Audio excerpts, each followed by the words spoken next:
Hello po mga kumare. So, ito yung first time na vlog ko dito sa FB page.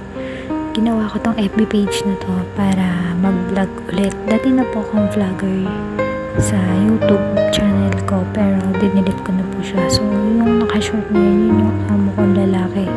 So, ito yung last night ko nung nasa Hong Kong ako. Bali, tinerminate nila ako kasi sa simpleng problema, sa simpleng hindi pagkakaunawaan. So, tinuturo ko dyan yung maleta ko kasi ayaw pa-video. So, tama naman sila, bawal kuhanan sila ng video. Pero sabi ko, para sa safety ko na din po, para meron akong katibayan na wala akong kinuha sa kanila. So, yung mga amo ko po na to ay pure Chinese. Tapos, meron akong kasamang isang Pilipina. Totoo nga yung sinabi nila na huwag kang magtitiwala sa kapwa mo Pilipina kasi sila yung mismo sisira sa'yo. So, ayan, habang bali yung nagkakalkal po yan yung amo kong lalaki. Tapos yung amo kong babae habang kinakalkal ng amo kong lalaki yung mga gamit ko, nagbibideo din siya.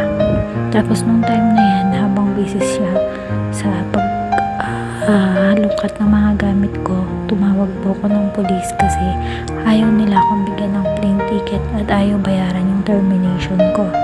So, sa Hong Kong po kasi pag na-terminate ka on the spot, may 1 month notice ka, 1 month salary, nabayad po dapat yun, tsaka ticket na pauwi one way dito sa Pilipinas. So, ayan, halos makikita nyo naman lahat binubulat-lat nila kasi marami na silang trust issue sa mga naging kasambahay nila. So, pang-pito ata ako na pumalit at na-terminate nila. So, ayan, syempre, bilang isang OFW, mahirap kasi aalis ka ng bansa, iiwanan mo yung mga anak mo para lang mag-alaga ng mga bata na hindi mo naman kaano-ano. Tapos pagdating mo dun, tatratuhin ka na hindi maganda, papakainin ka ng wala sa oras, ganun. So, sobrang hirap.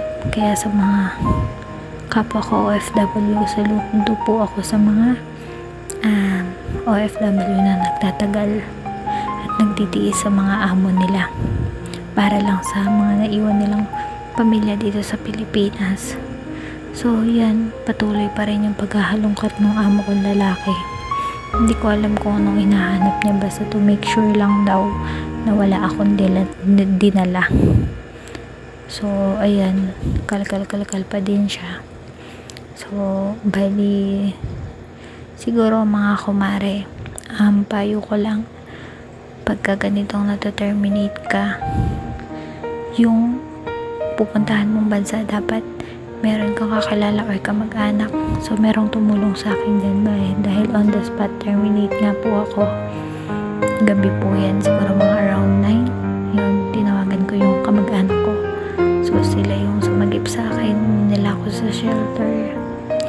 At, doon, pinakain naman nila ako. 2 to 3 days, nakauwi na ako ng Pilipinas. Nag-try po ako maghanap ng amo, pero wala po akong nahanap kasi on the spot terminate ako. Kada apply ko po sa agency ng mga time na yun, hinahanapan ako ng termination letter. So, yun nga, wala naman po akong maipakita. So, ayun, ipapost forward ko na lang yung video na to kasi medyo mahaba to. Puro pagkahalongkat lang naman ang ginagawa ko ng amo kong lalaki na wala naman siyang nakita or butas na ebidensya sa akin para kasuhan nila ako para daw iban sa Hong Kong. So, yun lang mga kumare, ipapass forward po natin yung video ko. So, ayun mga kumare, mapapansin din nyo na may mga pera silang nakita. Yun nga din po yung 1 month na salary ko. Kasi saktong salary ko ngayon, for example, salary ko ngayon, balikin na bukasan ng gabi, tinerminate nila ako. So, nandun yung pera na 1 month salary ko sa wallet ko. Hanggang sa natapos siya sa paghahalongkat sa mga gamit ko, wala po silang nakita na kung anumang anomalya or pwede nilang ikaso laban sa akin na pagnanakaw or what.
tapos na.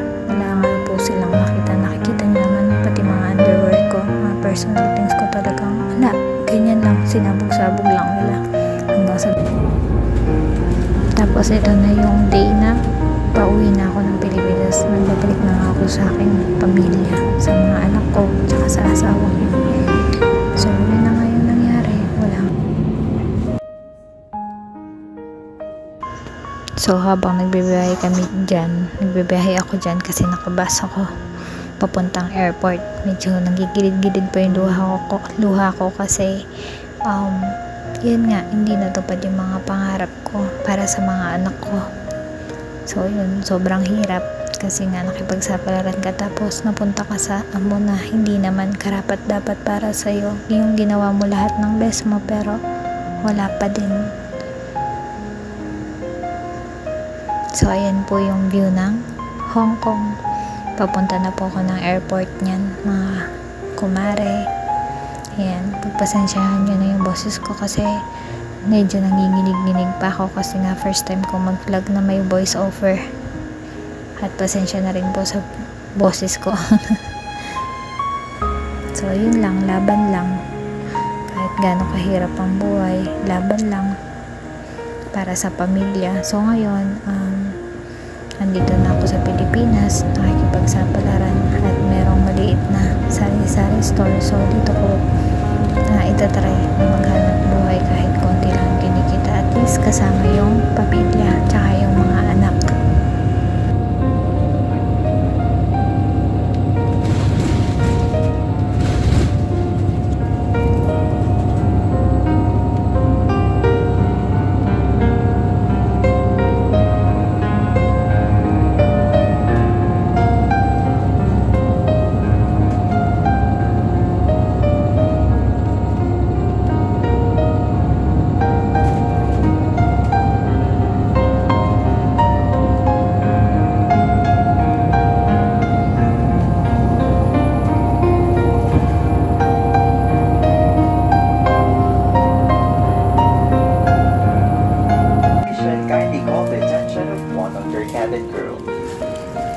So, ayun na, nandiyan ako sa may aeroplano.